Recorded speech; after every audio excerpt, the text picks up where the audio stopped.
Hebrew పత్రిక 12వ అధ్యాయము.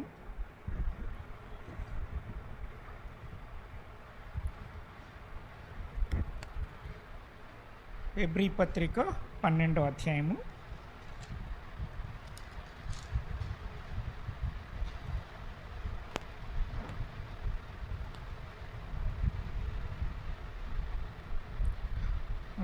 పద్దెనిమిది నుంచి 25 వరకు మనం మార్చి హెబ్రీ 12వ అధ్యాయం 18వ వచనం నుండి. సృష్టించి తెలిసి కొనదగినట్టు తీసినారా? హెబ్రీ 12:18 నుంచి. సృష్టించి తెలిసి కొనదగినట్టు మండుచున్నట్టు కొండకును అగ్నికిని కారు మేఘమునకును గడాంధకారమునకును తుఫానుకును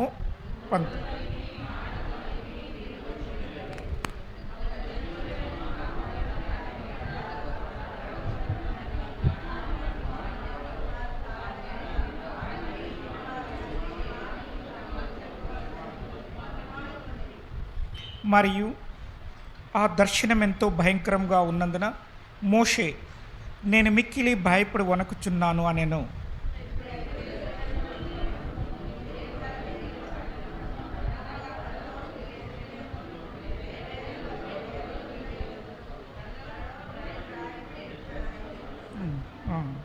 పరలోకమందు వ్రాయబడి ఉన్న జ్యేష్ఠుల సంగమునకును వారి మహోత్సవమునకును అందరి న్యాయాధిపతి అయిన దేవుని యొద్దకును సంపూర్ణ సిద్ధి పొందిన నీతిమంతుల ఆత్మల యొద్దకును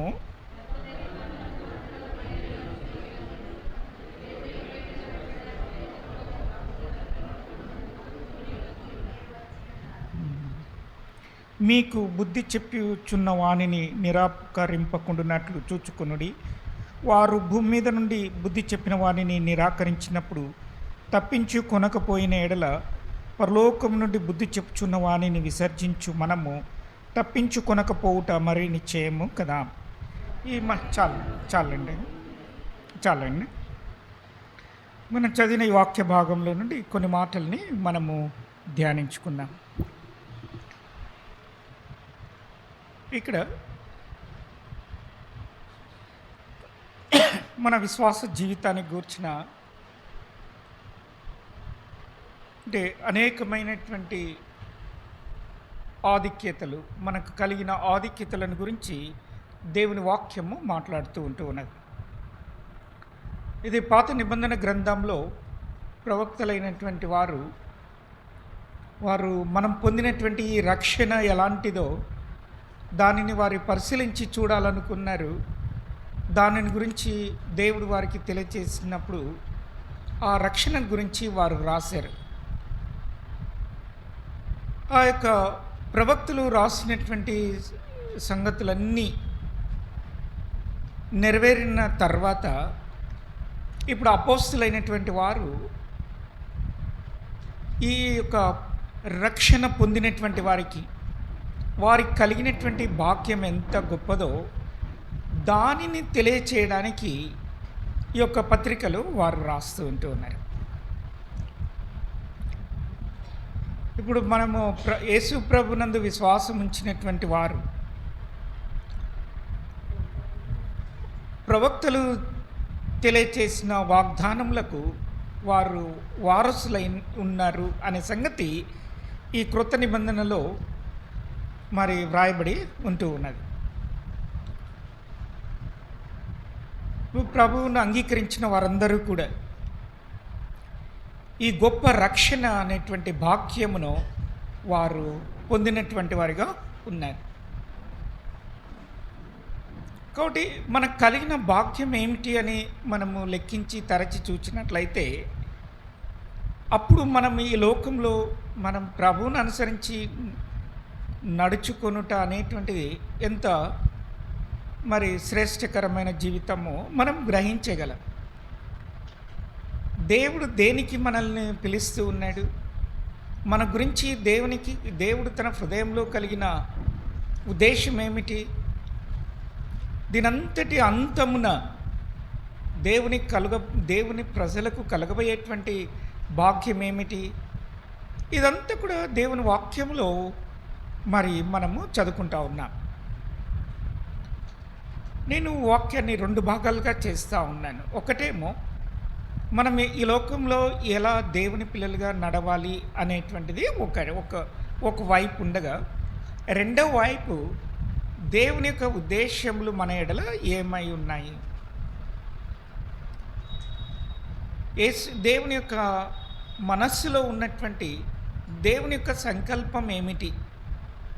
దేవుని ఉద్దేశం ఏమిటి? ఏం చెయ్యాలని ఆయన తలస్తూ ఉంటూ ఉన్నాడు? ఏం చేస్తూ ఉంటూ ఉన్నాడు? ఫైనల్‌గా ఆయన ఏం చేస్తాడు?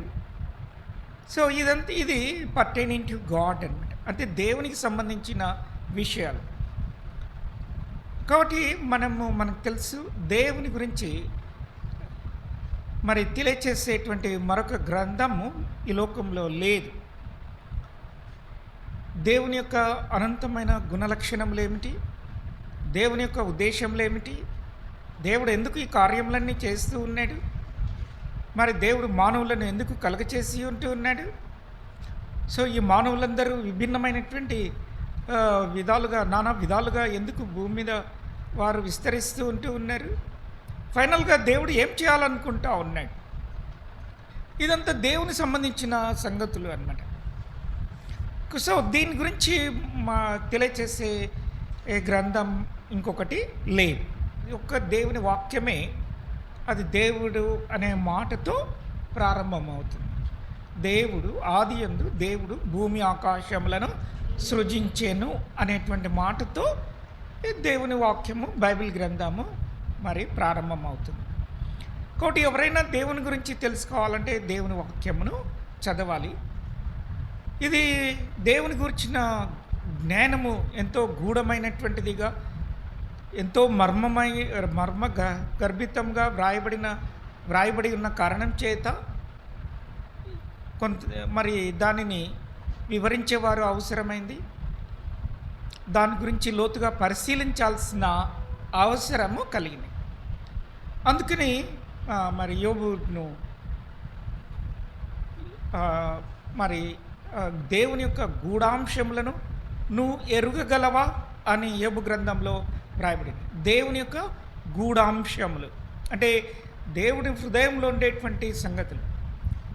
యెషయా వారికి దేవుడు చెప్పినట్లుగా యెషయా ఆ ప్రజలకు బోధ చేస్తూ ఉన్నాడు.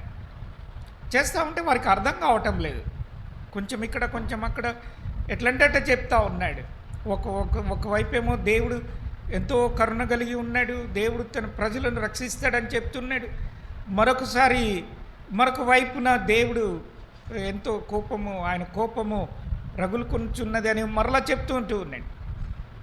ఆ ప్రజలకు అర్థం కాక ఆయన అడిగినారు, ఏంటి నువ్వు ఏం చెప్తున్నావు, నువ్వు మాకేం అర్థం కావట్లేదు అని అన్నారు. ఇతడు గూఢంగా మాట్లాడుతున్నాడు అని ఆయనతో చెప్పినారు. సో, ఈ ప్రవక్తలకు దేవుడు తన వాక్యమును అందించేటప్పుడు కూడా వారికి వ్రాసేటువంటి వారికి వారు దేవుడు ఏం చెప్తూ ఉన్నాడో అని పరిశీలించి చూడాల్సి వచ్చిందనమాట. ఏ కాలం గురించి చెప్తూ ఉన్నాడు, ఎవరిని గురించి చెప్తూ ఉన్నాడు, దేని గురించి చెప్తూ ఉన్నాడు అని వారు మరి దాన్ని పరిశీలించాల్సి వచ్చింది. సో, వారికి అర్థమైంది ఏమిటంటే ఇది ఇప్పటి కాలం గురించి దేవుడు చెప్పడం లేదు, రాబోయేటువంటి కాలం గురించి దేవుడు చెప్తా ఉన్నాడు అని వారికి అర్థమైంది. ఆయన దేవుడు తన క్రీస్తుని గురించి ఆయన మనకు చెప్తూ ఉన్నాడు అని వారు తెలిసిన తర్వాత ఆ క్రీస్తు ప్రభువుని గురించి వారు పరిశోధిస్తూ ఉన్నారు. ఆయన ఎట్టి శ్రమలు పొందుతాడో, శ్రమల తర్వాత కలగబోయేటువంటి మహిమ ఎలాంటిదో వీటన్నిటిని కూడా వారు పరిశీలించాల్సి వచ్చింది అన్నమాట. సో, ఆ విధంగా పాత నిబంధన గ్రంథం ముగించబడింది. ఇప్పుడు క్రొత్త నిబంధన కాలంలో యేసు ప్రభు ఒక 12 మందిని ఆయన ఏర్పరచుకొని ఆయన పరలోక రాజ్యం యొక్క మర్మములను ఉపమాన రీతిగా వారికి తెలియచేస్తూ 3.5 సంవత్సరముల తర్వాత ఆయన చనిపోయాడు. ఆయన తిరిగి లేచిన తర్వాత పరలోకమునకు ఆరోహణమైపోయినాడు. పోతూ ఆయన చెప్పాడు, వారికి ఆయన చెప్పే మాటలు వారి చెవులకు ఎక్కలేదు. వారు వాటిని అర్థం చేసుకోలేకపోతూ ఉన్నారు వాళ్ళు. అందుకని యేసు ప్రభు ఒక మాట చెప్పినాడు, నేను వెళ్ళకపోతే మీకు లాభం లేదు. నేను వెళ్ళిన తర్వాత మీ వద్ద ఉండుటకు నేను ఆదరణకర్తను పంపుతాను. నా నామమున వచ్చేటువంటి ఆత్మ, పరిశుద్ధాత్మ, సత్యస్వరూపమైనటువంటి ఆత్మ, ఆయన మిమ్మును సర్వసత్యంలోనికి నడిపించును అని చెప్పి ఆయన మరి పరలోకానికి ఆరోహణమైపోయినాయి. తర్వాత ఈ అపోస్తులైనటువంటి ఈ 12 మంది వారు దేవుని యొక్క సువార్తను తీసుకుని యూదయ ప్రాంతంలంతటా వారు ప్రకటించడం ఆరంభించినారు. ఇది కేవలము యూదులకు మాత్రమే అని వారు భావించినారు. దానికి కూడా ఒక కారణం ఉంది. వారు ఒకసారి ఒక కనాను స్త్రీ యేసుప్రభు దగ్గరికి వచ్చినప్పుడు ఆమె, అయ్యా నా కుమార్తె చావనయింటూ ఉన్నది, దయతో కరుణించుము అంటుంటే ఆయన పలకలేదు. మరి వారి వాక్యాలు ఏం చెప్తూ ఉన్నాయి? తన ప్రజలను వారి పాపముల నుండి తానే రక్షించిన కనుక ఆయనకు యేసు అని పేరు పెట్టబడును అని మరి చెప్పబడి వింటూ ఉన్నది. అందుకని తన ప్రజలు అనంటే ఇశ్రాయేలీయులే కాబట్టి ఇశ్రాయేలీయుల కొరకు ఒక రక్షకుని ఆయన పుట్టించాడు అని వారు ప్రకటించారు అన్నమాట. అయితే దేవుని యొక్క ఉద్దేశం ఏమిటంటే కేవలం యూదులకు మాత్రమే కాకుండా, ఇశ్రాయేలీయులకు మాత్రమే కాకుండా, బూదిగంతముల వరకు అన్ని భాషలు మాట్లాడేటువంటి వారు, అన్ని జాతులైనటువంటి వారిని, వారందరికీ కూడా ఈ రక్షణ భాగ్యమును అందరికీ వర్తింపచేసినాడు, సమానంగా వర్తింపచేసినాడు. యూదులకు ఎక్కువని, అన్యజనులకు తక్కువని అట్లా కాకుండా ఆయన ఈక్వల్ రైట్, ఆయన హక్కును మరి బూదిగంతముల వరకు ఆయన ప్రకటించినాడు. ఈ విషయాన్ని గ్రహించి తెలుసుకోవడానికి మరి ఈ యొక్క అపోస్తులకు చాలా సమయం పట్టిందన్నమాట. ఎందుకంటే వారు పెద్దగా చదువుకున్న వారు కాదు, శాస్త్రులు కాదు, పండితులు కాదు, దేవుని ధర్మశాస్త్రం తెలియదు. వారు అంతా ఎంతో సింపుల్గా ఉండేటువంటి వారు అన్నమాట. మనం అనుకోవచ్చు ఎందుకు 12 మంది అని అన్నమాట. 12 అనేది చాలా ఇంపార్టెంట్ అయిపోయింది. ప్రకటన గ్రంథంలోకి వచ్చే లోపల ఒక పట్టణం గురించి రాయబడింది. 12 పునాదులు ఉన్నాయి, 12 గుమ్మాలు ఉన్నాయి. కాబట్టి ఈ గుమ్మాలు, ఈ యొక్క మరి పునాదులకు వారికి అపోస్తుల యొక్క పేర్లు, ఇశ్రాయేలీయుల యొక్క పేర్లు వ్రాయబడి ఉంటూ ఉన్నాయి. ఎందుకు 12 అని దేవుడు చెప్పాడు అంటే నానా రకాలైనటువంటి ప్రజలను గురించి చెప్పడానికి ఆ మాట చెప్పినాడు. ఏంటన్నా 10 మంది 10 మాటలు 10 రకాలుగా మాట్లాడితే ఎట్లా అంటారు కదా. అంటే దాని ఏమంటే 10 మంది 10 రకాలుగా చెప్తే ఎట్లా అంటారు కదా. అట్లా 12 అనేది 12 డిఫరెంట్ కైండ్స్ ఆఫ్ పీపుల్ అనమాట. అంటే ఒకే రకంగా ఉంటే బాగుంటుంది కదన్నా అనొచ్చు. సరే, ఒకే రకంగా అందరూ, ఇప్పుడు నేను రకంగా అందరినీ నా రకంగా నేను తయారు చేసినాను అనుకోండి. దేవునికి అట్లా ఇష్టం ఉండదు. అంటే డైవర్సిటీ ఆయనకి ఇష్టం అన్నట్టు. అంటే రకరకాలైనటువంటి ఊరికినే సింపుల్గా అర్థం చేసుకోవచ్చు. ఆయన మనల్ని వేరువేరుగా పుట్టించాడు. మనలో ఏ ఇద్దరు కూడా ఒకే గుణాలు కానీ, ఒకే తత్వం కానీ, ఒకే రూపం కానీ ఉండరు. మనమే కాదు, ఈ లోకంలో 800 కోట్ల మంది ఉన్నారు, కానీ 800 కోట్ల రకాలైన ప్రజలు ఉన్నారు. మన ఐరిస్ చూస్తే వేరుగా ఉంటుంది, లేకపోతే మన బ్లడ్ గ్రూప్ చూస్తే వేరుగా ఉంటుంది, మన ఏలు ముద్రలు చూస్తే వేరుగా ఉంటాయి, మన రూపాలు చూస్తే వేరుగా ఉంటాయి. అంటే ఈ 800 కోట్ల ప్రజలలో ఏ ఒక్క ఇద్దరు కూడా కరెక్ట్గా ఒకే రకంగా ఉండరు అని అంటే మనం ఊహించుకోవచ్చు దేవుడు ఎట్లా ఎంత ఇదిగా చేస్తూ ఉన్నాడు. సో దేవుని యొక్క ఉద్దేశము నానా భాషలు, నానా విధములు, నానా అనేటువంటిది అనమాట. అంటే మ్యానిఫోల్డ్ అంటారు. ఎందుకంటే అది దేవుణ్ణి మహిమపరుస్తూ ఉందన్నమాట. ఆయన మొనాటనస్గా మనము ఏం చేస్తాము, ఇప్పుడు ఏదైనా ఎలివేషన్ ఏం చేస్తున్నారంటే అది ఒకటే స్ట్రైట్గా ఒక గోడలాగా కట్టారు చూసారా, దానికి కొంచెం ముందుకు రానిచ్చి ఇట్లా రానిచ్చి అంత షేప్లన్నీ తయారు చేస్తారు. ఎందుకంటే దాని అపియరెన్స్ మొనాటనస్గా ఉండకుండా, మొనాటనస్ అంటే ఒకే రకంగా ఉండడం అన్నట్టు. మనకైతే మనమేమనుకుంటాము, అందరూ ఒక్క మాట మీద ఉంటే బాగుంటుంది, అందరూ ఒకే పద్ధతి ఉంటే బాగుంటుంది, అందరి మైండ్స్ అంతా ఒక్కటే ఉంటే కాదు, యూనిటీ ఉంటే కన్నా చాలా బాగుంటుంది అని అనుకుంటాం. కానీ దేవుని యొక్క ఉద్దేశం ఏంటంటే యూనిటీ ఇన్ డైవర్సిటీ అనమాట. వేరు వారు బట్ ఒకే విశ్వాసం, వేరు వారు ఒకే ప్రభు, వేరు వారు ఒకటే నిరీక్షణ, వేరు వారు ఆత్మ ఒక్కడే. సో అంటే అన్ని రకాలైనటువంటి ప్రజలలో నుండి దేవుడు వారిని తీసుకుని వచ్చి వారి విశ్వాసమును, వారి నిరీక్షణను, వారు కలిగి ఉన్న ఆత్మను, మరి ఇవన్నిటినీ ఒకటే చేసేసాడనమాట. ప్రభు ఒక్కడే, దేవుడు ఒక్కడే, మన విశ్వాసం ఒకటే, మనకు వాక్యము ఒకటే. సో అన్నీ ఒకటే చేసేసాడు. అయితే మన బ్రెయిన్స్ మాత్రం డిఫరెంట్ పెట్టేసాడు, రకరకాలుగా చేసి. అందుకని దాన్ని ఏమంటామంటే 12 అని చెప్పబడింది. సరే, ఈ 12 మంది అపోస్తలులు వారు ఈ యొక్క లేఖనములలోని లోతైనటువంటి ఆంతర్యములను, మర్మములను వారు మరి చూడలేకపోతూ ఉన్నారు. అప్పుడు దేవుడు అన్ని జనులను గురించిన ఒక విశిష్టమైనటువంటి ప్రవచన వాక్యమును వెలికి తీసి ప్రకటించుటకు పౌలును ఆయన ఏర్పాటు చేసుకున్నాడు.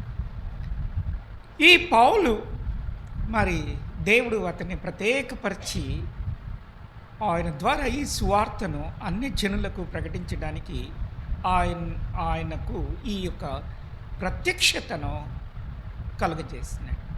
సంఘము అనే ప్రత్యక్షతను దేవుడు పౌలుకు చూపించాడు.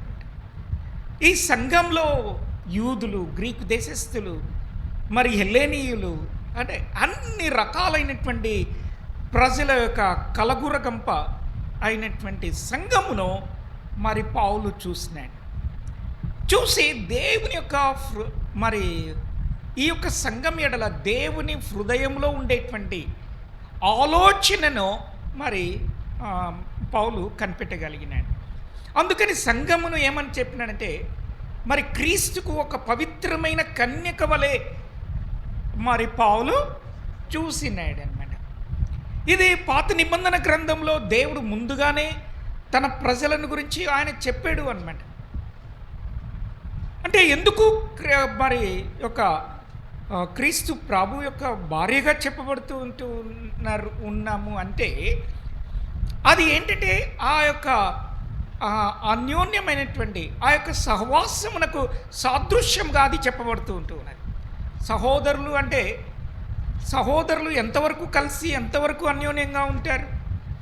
అంతకంటే బలమైనటువంటి బంధం ఏమిటి, సాన్నిహితం ఏమిటి అంటే అది దేవుడే ఈ యొక్క మరి పురుషుడిగా స్త్రీగా దేవుడు సృష్టించి ఈ విధంగా మరి ఆయన మరి మొదట్లో ఆయన చేయడానికి గల కారణము అదే అన్నమాట మనం గ్రహించడానికి. అంటే ఒక పెళ్లి కుమారుడు పెళ్లి కుమార్తె ఎంత సంతోషిస్తాడో, ఏ రీతిగా ప్రేమిస్తాడో, అలాగే దేవుడు మరి తన ప్రజలను ఆ రీతిగా చూస్తూ ఉన్నాడు అని మనం అర్థం చేసుకోవడానికి ఆయన ఈ యొక్క కుటుంబ వ్యవస్థను ఆయన డిజైన్ చేసాడు అనమాట. సో కాబట్టి ఇప్పుడు మన దేవుడు మన యందు ఎంతగా ఆయన ఆనందిస్తూ ఉన్నాడు, ఎంత ప్రేమిస్తూ ఉన్నాడో, ఎంతగా ఆయన మనకు ప్రాముఖ్యతను విలువనిస్తూ ఉన్నాడో దానిని మరి ఈ యొక్క వాక్యంలో వారు ప్రకటించడానికి ప్రయత్నం చేస్తున్నారు. సరే, పౌలు కొంతకాలం ఉన్నాడు, ఈ అపోస్తలులు కొంతకాలం ఉండినారు. వారు ఇప్పుడు ఉండేటువంటి టర్కీ లేకపోతే ఇప్పుడు ఉండేటువంటి ఆ దేశాలన్నీ, సిరియా, ఈ దేశాలన్నీ తిరిగినారు.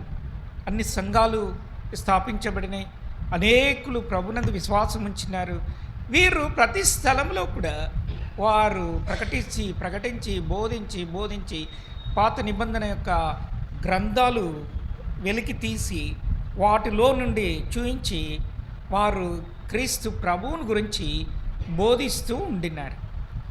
కానీ దేవుడు ఆ బోధలన్నిటినీ కూడా రికార్డ్ చేసి మనకి ఇవ్వలేదు. అది అన్నమాట. ఎందుకు ఇవ్వలేదు అని అంటే, మనము వారి బోధల అవసరం లేకుండానే ఆయన ఈ యొక్క పద్ధతిని ఆయన నియమించి ఉన్న కారణం చేత ఆయన ఆ బోధలన్నీ కూడా రికార్డ్ చేయబడలేదు. ఎందుకంటే మనము పర్సనల్గా దేవుని ఆత్మ యొక్క సహాయం చేత మన కలిగినటువంటి ఆసక్తి యొక్క పరిమాణం చొప్పున మనం దేవుని వాక్యముని ఎంతగా ప్రేమిస్తున్నామో అంతగా దేవుడు తన ఆత్మ ద్వారా ఆ ప్రత్యక్షత మనకి ఇవ్వాలని దేవుడు ఆశిస్తూ ఉన్నాడు.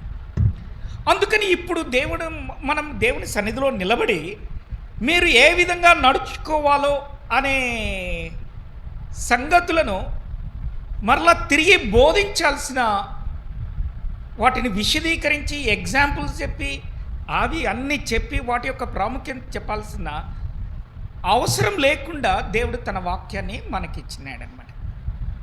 మనం వాక్యం చదువుతూ ఉన్నప్పుడు, వాక్యం చదవగా వింటూ ఉన్నప్పుడు దేవుని వాక్యము మనల్ని సంధిస్తుందన్నమాట. ఉదాహరణకు మనము ఎవరైనా మన సహోదరులతో ఎవరితోనైనా మనకు సమాధానం లేకుండా ఉన్నప్పుడు దేవుని వాక్యం చదువుతూ ఉన్నప్పుడు దేవుని వాక్యము దానిని మరి నొక్కి చూపిస్తుంది. అప్పుడు మనం ఏం చేస్తామంటే వెంటనే మనము అయ్యో ఇది నేను చేస్తూ ఉన్న పని ఇది దేవుని పిల్లలకు తగినది కాదు, దేవుడు దీని యందు ఆయన సంతోషపడడు, కాబట్టి నేను వెంటనే వారిని క్షమాపణ అడుగుతాను, నేను సరి చేసుకుంటాను.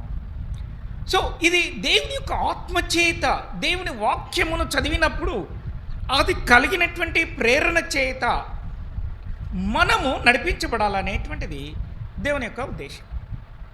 అందుకని దేవుని యొక్క ఆజ్ఞలు ఎంతో తేలికగాను సరళముగాను అవి భారమైనటువంటిగా కష్టతరమైనదిగా కనబడదు.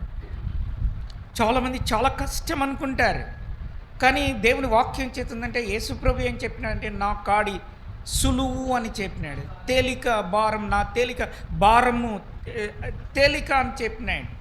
తర్వాత మరి యోహాను ఆయన ఎంతో వృద్ధాప్యమైనటువంటి వాడు. ఆయన ఒక పత్రిక రాస్తూ ఆయన ఏమన్నాడంటే మొదటి యోహాను పత్రికలో ఆయన ఆజ్ఞలు భారమైనవి కావు అన్నాడు.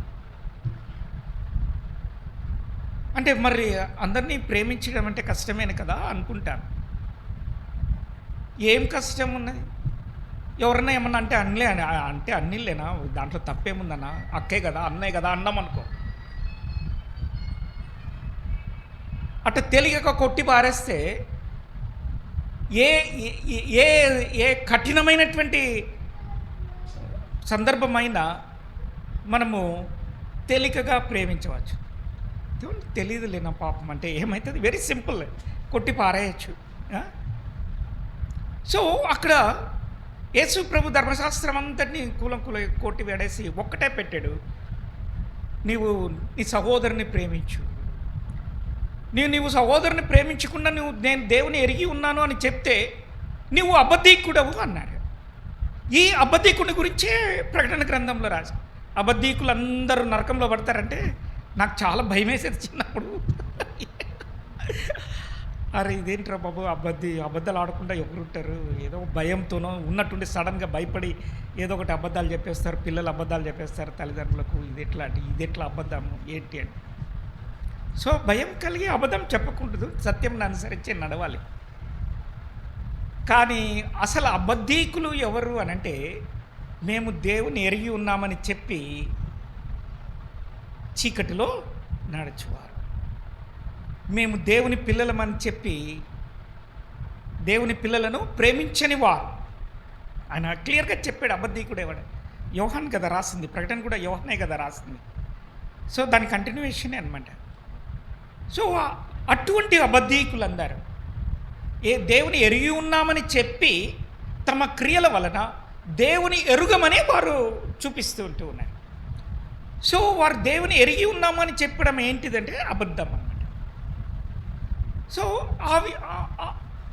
ఆ విధంగా మరి దేవుని ఎరిగినటువంటి వారు ఏ విధంగా నడుచుకోవాలో దేవుని వాక్యము మరి ఎంతో తేలికగా, ఎంతో సరళమైనటువంటి ఉదాహరణలతో మనకు చెప్పబడింది.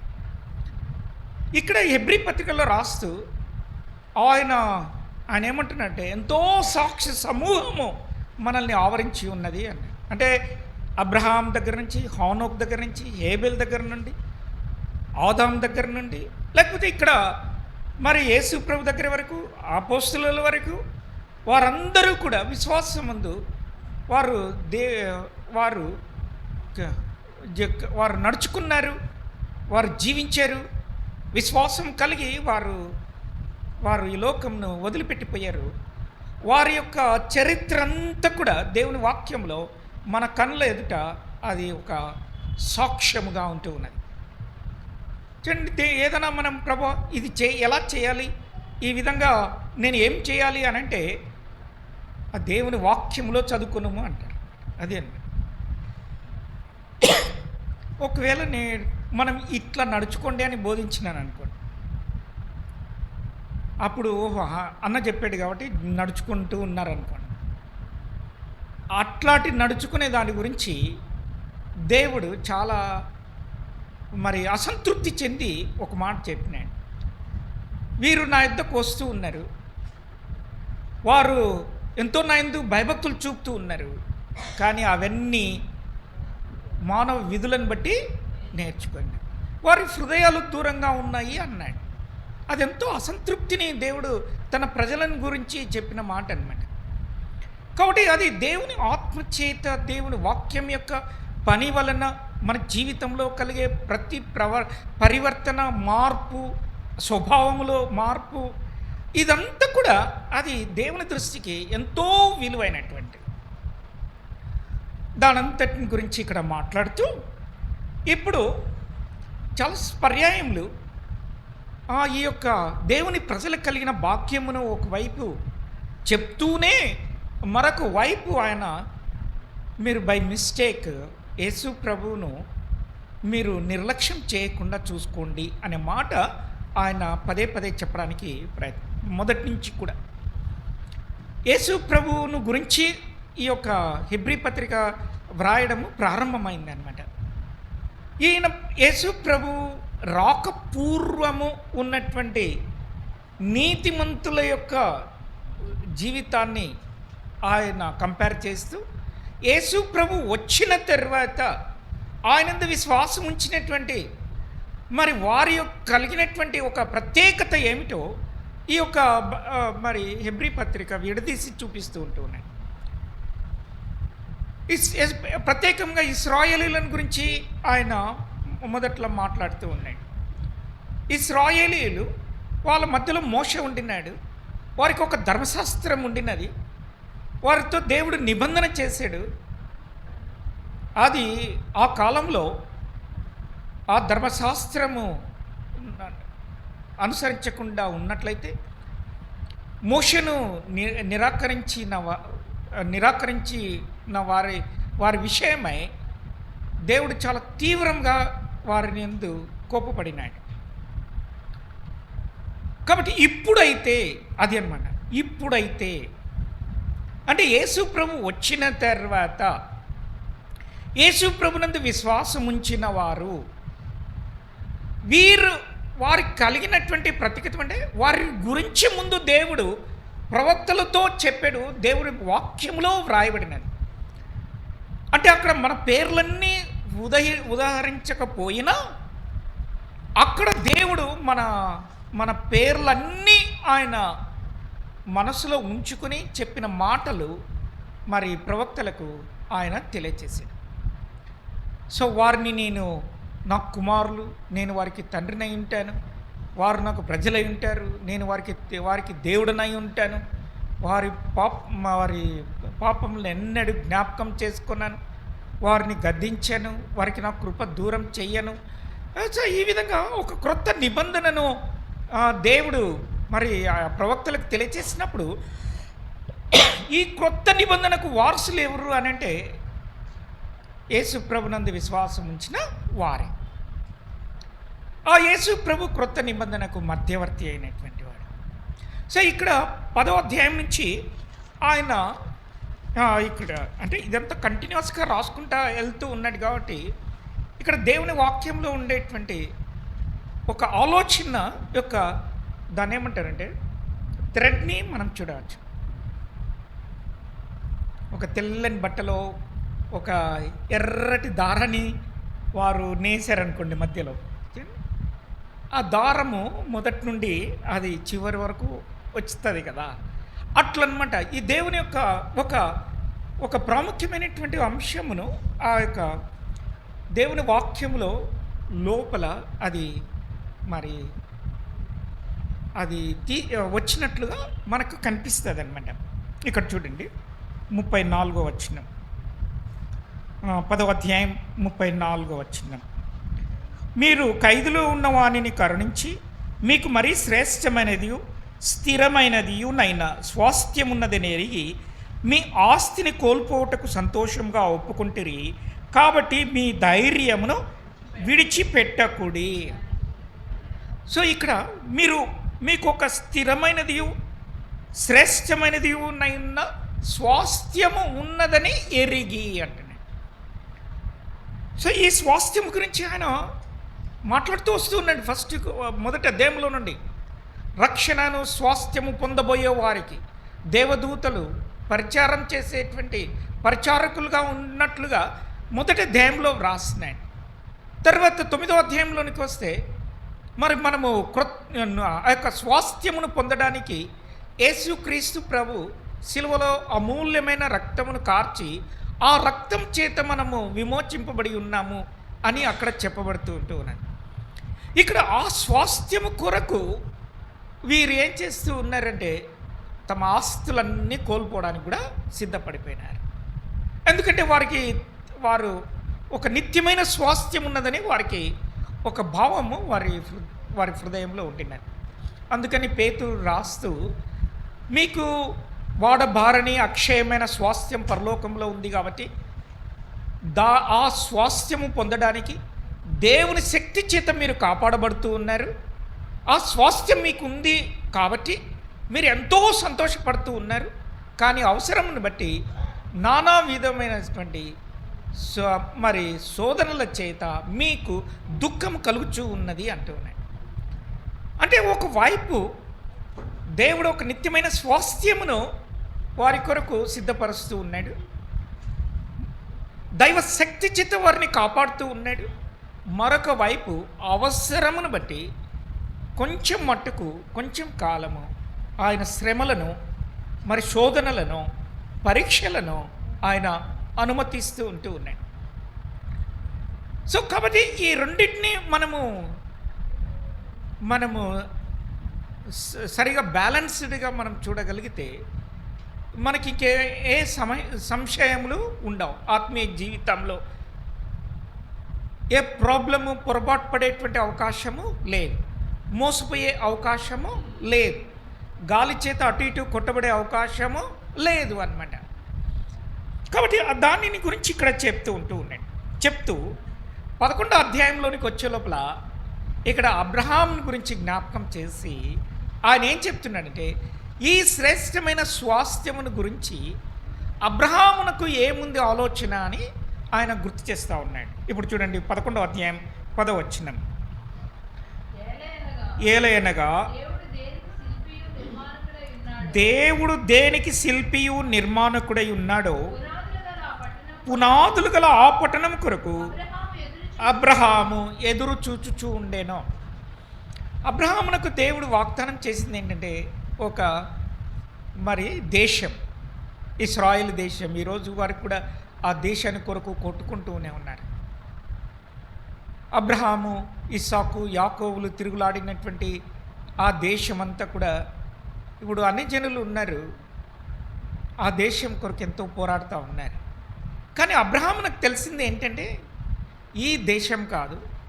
ఎందుకంటే దేవుడు ఎక్కడి నుంచి వస్తూ ఉన్నాడు, దేవుడు ఎక్కడి నుంచి మాట్లాడుతూ ఉన్నాడు, దేవుని యొక్క నివాసం ఎక్కడుంది.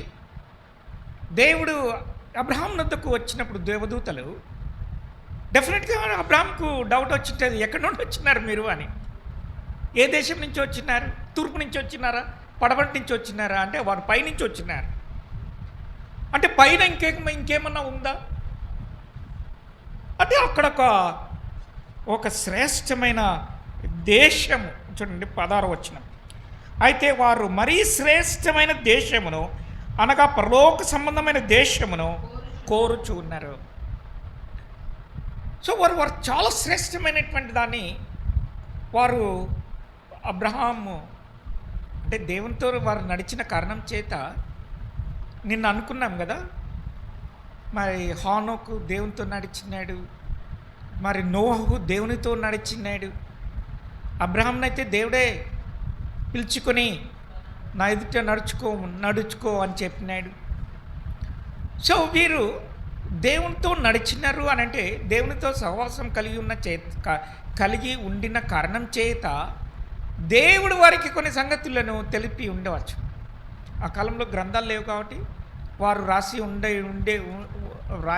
ఉండలేదు. ఒకళ్ళు రాసినా అవి మనకు అవసరం లేదని దేవుడు తలంచి ఉండవచ్చు. కాబట్టి వారు మరి ఒక పరలోకమైనటువంటి దేశమును వారు కోరుతూ ఉన్నారు. వారు చనిపోయినప్పుడు బైబిల్ గ్రంథం ఏం చెప్తుంటే అతడు చనిపోయి తన పితరుల యొద్దకు కొనిపోబడెను అని అంటాడు. నీవు చనిపోయి నీ పితరుల యొద్దకు చేరుదువు అని మోషేతో దేవుడు అంటే పితరుల యొద్దకు చేరుదు అంటే వారందరూ సజీవులుగా ఉన్నారని వారికి అబ్రహాము వాళ్ళకి తెలుసు అనమాట. మోషేకైతే క్లియర్గా తెలుసు. మోషేకు దేవుడు ఏం చెప్పాడు, నేను అబ్రహాము, ఇస్సాకు, యాకోబు దేవుడని చెప్పినప్పుడు వారు సజీవులై ఉన్నారని దేవుడు మోషేకు ఒక హింట్ ఇచ్చాడు అనమాట. ఆ విషయాన్ని యేసు ప్రభు జ్ఞాపకం చేసినాడు. దేవుడు సజీవులకే కానీ మృతులకు దేవుడు ఏమిటి, ఎట్లా? నేను అబ్రహాం, ఇస్సాకు, యాకోబు దేవుడనని మరి 430 సంవత్సరాల తర్వాత మోషేకు పొదలో కనబడి దేవుడు ఆ మాట చెప్పినాడంటే 400 సంవత్సరాలకు ముందు చనిపోయినటువంటి వారిని గురించి దేవుడు జ్ఞాపకం చేస్తూ ఉన్నాడు అని అంటే వారు జీవించి ఉన్నారనే కదా అర్థము, వారు సజీవులనే కదా వారి అర్థము అని యేసు ప్రభు జ్ఞాపకం చేస్తున్నాయి. సో కాబట్టి ఇప్పుడు ఇక్కడ వీరు ఒక పరలోక సంబంధమైన దేశమును దేవుడే శిల్పి నిర్మాణకుడై ఉన్నటువంటి ఒక దేశమును ఆయన తమ కొరకు సిద్ధపరుస్తూ ఉన్నాడు అనేటువంటి ఆలోచన వారు కలిగి ఉండి వారు ఈ లోకంలో అంత తేలికగా కొట్టి పారేస్తున్నారు. అబ్రాహాము శారాను ఈమె నా సహోదరు అని చెప్పినప్పుడు ఫరో తీసుకెళ్ళిపోయినాడు. ఒక బుక్లో రాసినాడు, వాడు మొగడేనా అని రాసినారు. భార్యని ఎట్లా బయట తీసుకుపోతుంటే ఎట్లా మౌనంగా ఉండినాడు అని ఒక పుస్తకంలో రాసి ఒకతను మాట్లాడాడు కూడా. ఇదేంటే మీ బైబిల్లో ఇట్లా రాస్తున్నారు అని హేతువాది వాడు అతను. అంటే ఆయన డోంట్ కేర్ చేసి ఉంటాడు అసలు. ఏమన్నా తీసుకపో అని ఉంటాడు. ఫరోకు అదేదో నేను చదివినాను అనమాట. శారా ఆమెను తీసుకుపోగానే ఆ రోజు రాత్రి భయంకరమైన పుండ్లు వచ్చినాయంట అంతఃపురంలో. అప్పుడు శకునగాండ్రు ఉండేవారు కదా, ఫరో పిలిపించినాడంట. పిలిపించి ఇదేంటారా ఏదో వచ్చింది, ఇంత భయంకరమైన ఇది చేస్తున్నారు, దేవుడు ముత్తినాడు, ఎక్కడో ఏదో శక్తులు మన మీద పగబట్టినట్టున్నాయి, తిరుగుబాటు చేసినట్టున్నాయి, ఏంటో కనుక్కోండి అని అంటే, అరే బాబు మీరు ఏదో ఒక ఆమె ఒక స్త్రీ మీ ఇంట్లో ఉంది అన్నాడు. ఎవరున్నారు? ఇంకెవరు? శారానే ఉండేది. ఫరో గడగడలాడిపోయినాడు. అరే ఎవరు ఈమె అంటే దేవతల కుమార్తె ఏమో అనుకున్నాడు. అంటే దేవతలకు సంబంధించిన వారు వీళ్ళు అనుకున్నాడు. అనుకుని భయపడిపోయినాడు, గడగడ వణికిపోయినాడు. అబ్రహాముని పిలిపించినాడు. అంటే వీళ్ళకు దేవతలకు ఏమో సంబంధం ఉంది అని కదా. వేరే దేశాల్లో ఉండే వాళ్ళని ఏమంటామంటే ఎలీన్స్ అంటాం, గ్రహాంతర వాసులు అని అంటాం.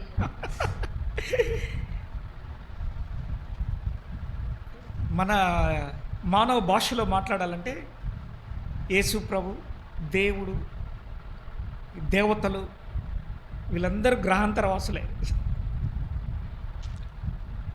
ఒకరు చెప్పిన ఒక ఒక ఒక ఒక స్టోరీ నేను చదివిన.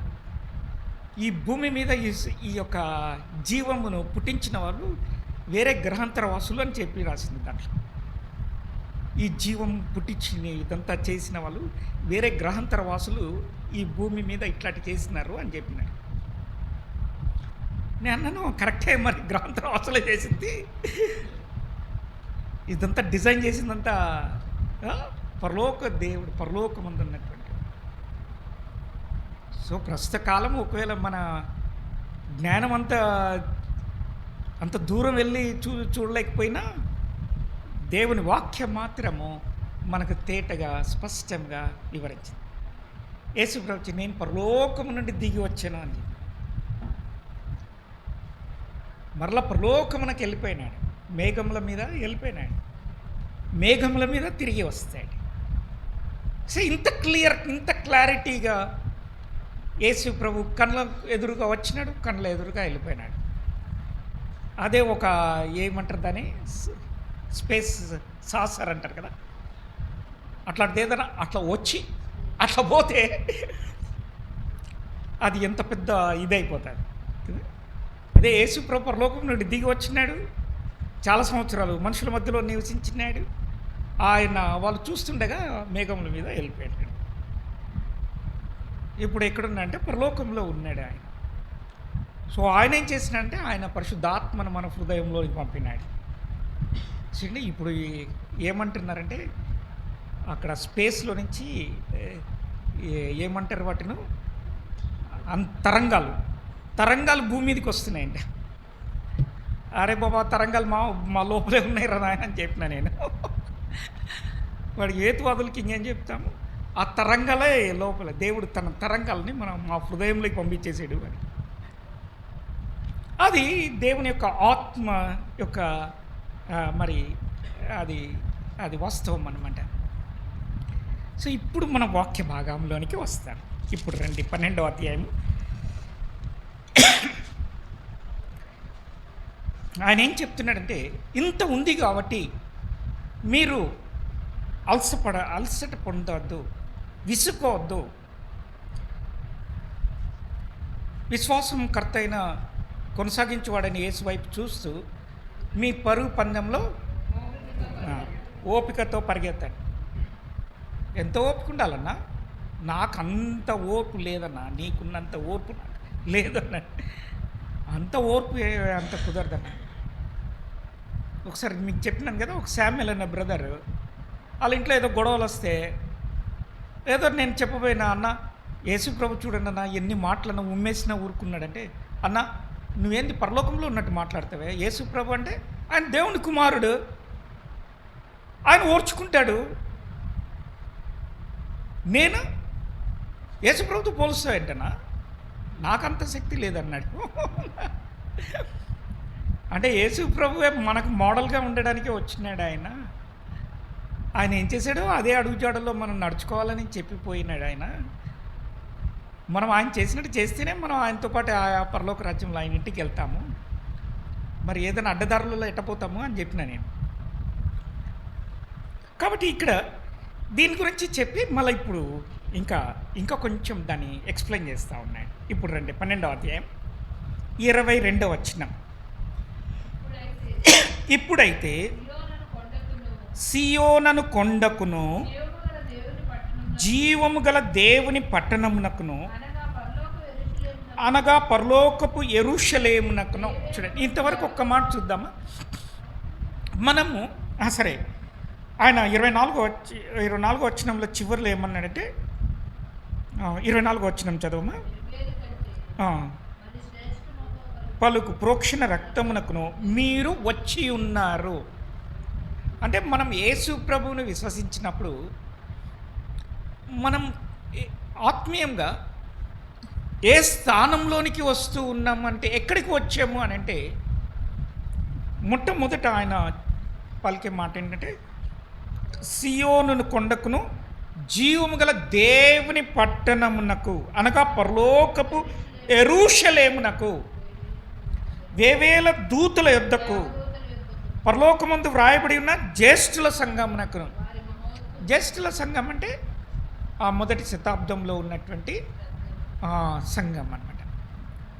అంటే దాని గురించి ఇంకా కొన్ని మాటలు ఉన్నాయి. జ్యేష్ఠుల సంఘం అని, దేవుడు మనము ప్రథమ ఫలముగా ఉండుటకు ఆయన మనల్ని కనేను అని వాళ్ళు రాసుకున్నారనమాట. అంటే యేసు ప్రభు యొక్క మరి పరిచర్య ద్వారాను ఇమీడియట్గా ఆయన ఆరోహణమైపోయిన తర్వాతను స్థాపించబడినటువంటి సంఘములలో మొట్టమొదట విశ్వసించిన వారు జ్యేష్ఠుల సంఘం. వారి యొక్క సువార్త ప్రకటన వలన లోకంలో మరి అనేకులు ప్రభునందు విశ్వాసం ఉంచినారు. స్థానములు, సంఘములు విస్తరించినాయి. వారి మహోత్సవమునకును అని న్యాయాధిపతి అయిన దేవుని యొద్దకు, సంపూర్ణ సిద్ధి పొందిన నీతిమంతుల ఆత్మల యొద్దకు. వీరెవరంటే పాత నిబంధనలోని మరి మేము నీతిని అనుసరించి నడిచాము అని చెప్పగలిగిన వారు. ఇప్పుడైతే అది అసాధ్యము. అప్పుడైతే వారు హిజ్కీ అన్నాడు, దేవా నేను ఎంత నీతిగా బతికానో నువ్వు జ్ఞాపకం చేసుకో అన్నాడు. దావీదు అన్నాడు, నా నీతిని బట్టి నన్ను జ్ఞాపకం చేసుకో అన్నాడు. అబ్రహాం విశ్వసించాడు, దేవుడు అతని విశ్వాసమును నీతిగా పరిగణించినాడు. సో యోబు నీతిమంతుడిగా జీవించినాడు. నోహు నీతిమంతుడిగా జీవించినాడు. నీతిమంతుల జాబితా చాలా ఉంటూ ఉన్నది. వీళ్ళందరూ గొప్పవారు, రాజులు కాబట్టి మరి మనం వారి పేర్లు మనం చెప్పగలుగుతూ ఉన్నాం. అయితే ఇశ్రాయేలులో లక్షల మంది మరి వారు ప్రభునందు విశ్వాసం ఉంచి ఆయన ఆజ్ఞలను, కట్టడలను అనుసరించి యథార్థవంతులుగా జీవించినటువంటి వారు కోక్కలలు ఉండింటారు. వారందరూ కూడా క్రీస్తు ప్రభు చనిపోయి తిరిగి లేచిన తర్వాత క్రీస్తు ప్రభు చేసినటువంటి బలి అర్పణ ద్వారా వారందరూ అంగీకరింపబడినారు. అందువలన వారిని గురించి ఏమన్నదంటే, సంపూర్ణ సిద్ధి పొందిన నీతిమంతుల ఆత్మలు. చివరికి క్రీస్తు క్రొత్త నిబంధనకు మధ్యవర్తి అయిన యేసు ప్రభు. సో ఇప్పుడు మనకి ఇంత ఫెలోషిప్ ఉందని అర్థం. ఇప్పుడు మధ్యలో దేవుడు ఉన్నాడు, దేవదూతలు ఉన్నారు, జ్యేష్ఠుల సంఘం ఉన్నది, నీతిమంతుల ఆత్మలు ఉన్నారు, యేసు ప్రభు ఉన్నాడు. సో వీరందరి వారి వద్దకు వచ్చారంటే వారందరితో మనము సహవాసము కలిగి ఉన్నాం. అది యోహాను మొదటి పత్రిక 1వ అధ్యాయంలో ఆయన రాసినాడు. మన సహవాసమైతే తండ్రితో కూడాను ఆయన కుమారుడైన యేసు క్రీస్తుతో కూడాను ఉన్నది. సో యేసు ప్రభు ఒక మాట చెప్పినాడు, ఎవడైనా నన్ను ప్రేమిస్తే నా ఆజ్ఞల్ని గైకుంటాడు. నా ఆజ్ఞల్ని గైకునేటువంటి వాడు వాని యొద్దకు నేనును నా తండ్రియు వచ్చి నివాసము చేస్తా.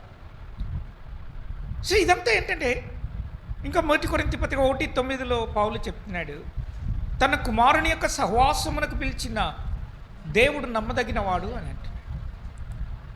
ఇంకా కొలస్సీ పత్రికలో చూస్తే మనల్ని అంధకార సంబంధమైన అధికారంలో నుండి విడిపించి తన కుమారుని యొక్క రాజ్య నివాసులుగా చేసినాడు. అంటే ఇప్పుడు మనం ఒక డిఫరెంట్ మరి కింగ్డమ్లోనికి వచ్చాం.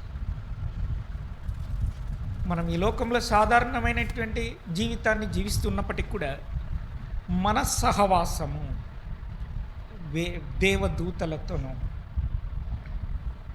మరి నీతిమంతులతోనూ ఆత్మలతోనూ వారితో సమానంగా మనకు వారసత్వము లభించి ఉంటున్నది.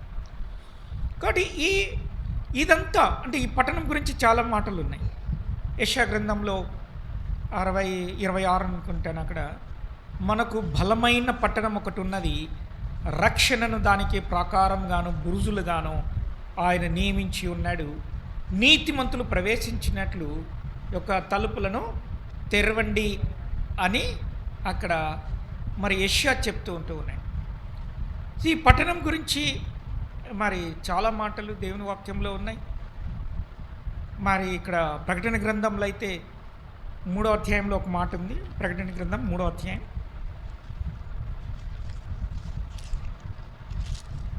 యేసు ప్రభు ఫిలడెల్ఫియా సంఘానికి చెప్తున్నాడు. 3వ అధ్యాయం 12వ వచనం, జయించు వానిని నా దేవుని ఆలయంలో ఒక స్తంభముగా చేసేదను, అందులో నుండి వాడు ఇక మీదట ఎన్నటికి వెలుపలికి పోడు, మరియు నా దేవుని పేరును పరలోకంలో నా దేవుని యొద్ద నుండి దిగి వచ్చుచూ ఉన్న నూతనమైన యెరూషలేమును, నా దేవుని పట్టణపు పేరును, అంటే దేవుని పట్టణము పరలోక పట్టణము. ఇందాక ఇక్కడ అబ్రహాం గురించి చూసాము. ఆ పట్టణం కొరకు దేవుడు వారు ఎదురు చూశారు. ఇప్పుడైతే ఆ పట్టణమునకు మనము అది రిసీవ్ చేసుకోవడానికి మనము వచ్చి ఉన్నాము అని. అయితే ఇప్పుడు ఏం చెప్తూ ఉన్నాడు? కరెక్టే, ఓకే దేవా, నీ వాక్యంలో ఇవన్నీ చెప్తూ ఉన్నావు, మాకు గొప్ప భాగ్యం ఇచ్చావు, ఈ అంధకార సంబంధంలో నుండి విడిపించావు, లోకంలో నుండి ప్రత్యేకపరిచావు, దేవుని రాజ్య సంబంధులుగా చేసావు, జీవగ్రంథంలో మా పేర్లు రాసావు, పరలోకం యొక్క పౌరసత్వం మాకు ఇచ్చావు, అన్నీ బాగానే ఉన్నాయి. ఇప్పుడు ఏం చేయాలి అని అంటే, ఇప్పుడు 25వ వచనం చెప్తున్నాను. 25వ వచనం చదవమా. మీకు బుద్ధి చెప్పుచున్న వానిని నిరాకరింపకుండానట్లు చూచుకొనుడి. భూమి మీద నుండి బుద్ధి చెప్పిన వానిని నిరాకరించినప్పుడు తప్పించుకొనకపోయిన ఎడల పరలోకం నుండి బుద్ధి చెప్పుచున్న వానిని విసర్జించు మనము మనం తప్పించుకోగలమా అంటూ ఉన్నాయి. భూమి మీద నుండి బుద్ధి చెప్పిన వాడేవాడు? మోషేని గురించి ప్రస్తావిస్తూ ఉన్నాయి. భూమి మీద ఉన్నప్పుడు మరి ప్రవక్తలు మోషే లాంటి వారు బుద్ధి చెప్పినప్పుడు వినని వారిని దేవుడు ఏం చేశాడు? తాను నాశనం చేసినాడు, వారిని శిక్షించినాడు, వారిని త్రోసివేసినాడు, వారి పేర్లు కొట్టేసి తన గ్రంథంలో లేకుండా చేశాడు. కాబట్టి ఇప్పుడు మనం పరలోకం నుండి బుద్ధి చెప్తూ ఉన్నవాడెవరు? యేసు ప్రభు పరిశుద్ధాత్మ ద్వారా మనకు బుద్ధి చెప్తా ఉన్నాడు. దీని గురించే ముందు రాసినాడు 12వ అధ్యాయం. 12వ అధ్యాయంలోనే 10వ వచనం,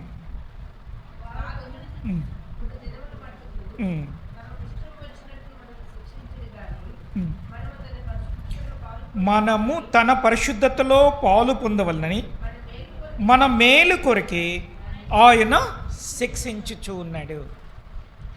ఇప్పుడు దేవుడు మనల్ని సరిచేయడానికి ట్రై చేస్తూ ఉన్నాడు. లోకంలో తల్లిదండ్రులు వాళ్ళ పిల్లల్ని గద్దిస్తారు, కొడతారు, తిడతారు. కానీ వారు తమకి ఇష్టం వచ్చినట్లుగా వాళ్ళకి తెలియదు.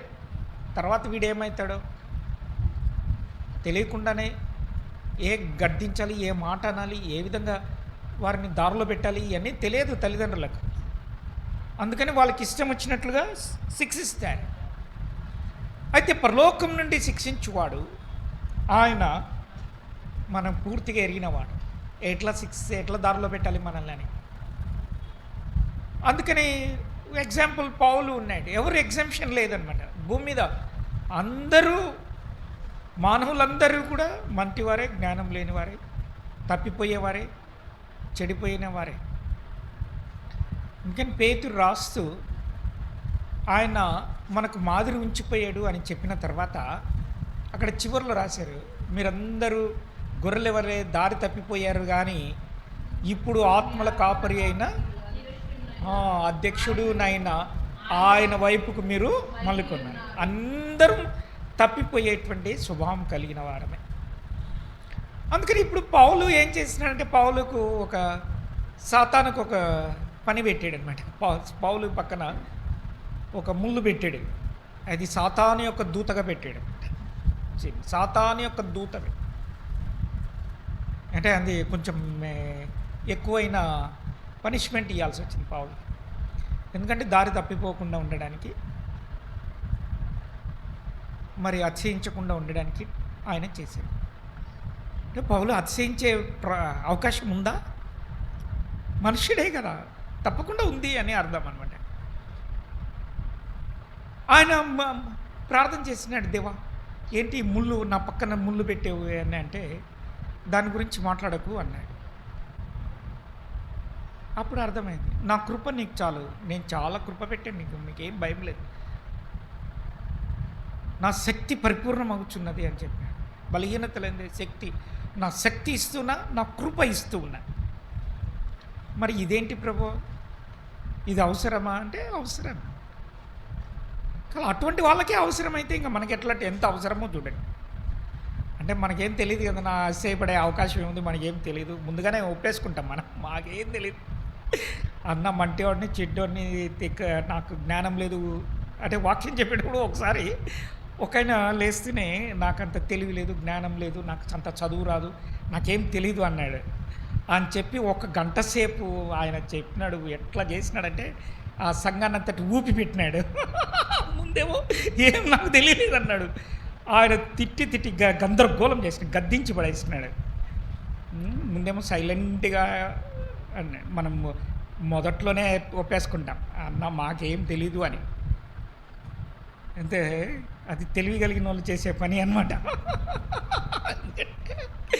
ఎందుకంటే ఏదన్నా అనుకుంటే మళ్ళీ ప్రాబ్లం ఎందుకు వచ్చినా కూడా అది అతిశయిస్తే మళ్ళీ దేవుడు ఏదైనా తోక కోసి మరి సున్నం పెడతాడు కాబట్టి, అందుకని మనం ముందుగానే జాగ్రత్త పడతాం. కానీ మనము తన పరిశుద్ధతలో పాలు పొందాలని దేవుడు ఇష్టపడతాం. అందుకని ఒక మాట ఉంది ఇక్కడ చూడండి, 6వ వచనం, ఆయన నిన్ను గదించినప్పుడు విసుకకము, ప్రభు తాను ప్రేమించిన వాణిని శిక్షించి తాను స్వీకరించు ప్రతి కుమారుని ప్రతి శిక్షణము దుఃఖకరమే కానీ, చదవమది 11వ వచనం,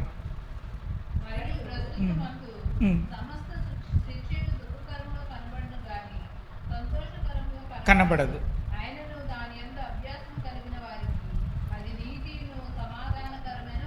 ఫలం ఇచ్చును. ఈ సమాధానకరమైన ఫలములు ఏంటంటే ఈ లోకంలో మనం అనుభవించేటువంటి ఫలములు, నీతి ఫలములు, ఇవన్నీ మనం ఈ లోకంలోనే అనుభవిస్తాం. చక్కగా మనం ఈయన ఎందు నేను ఆనందించుచూ ఉన్నాను, I'm well pleased with him. ఆ విధంగా నేను నడుచుకోవాలి. ఆయనకిష్టమైనటువంటి వారికి ఒకని ప్రవర్తన ఆయనకు ప్రీతికరమైనప్పుడు, ఒకవేళ మన జీవితం ఆయనకు ప్రీతికరంగా కనబడితే ఆయన ఎంత సంతోషకరమైన ఆనందకరమైనటువంటి జీవితాన్ని మనకు ప్రసాదించడానికి సిద్ధంగా. నేను ఎప్పుడు వాక్యంలో గుర్తు చేస్తూ ఉంటాను, నువ్వు ఎప్పుడు నీరు కట్టిన తోటవలెను, ఉబుకుచుంటూ నీటి ఊటవలెను. అరే ప్రభా, ఎవరిని చూసినా ఎవరి జీవితాల్లో అట్లేం కనబడతాం లేదే అని అనుకుంటాను.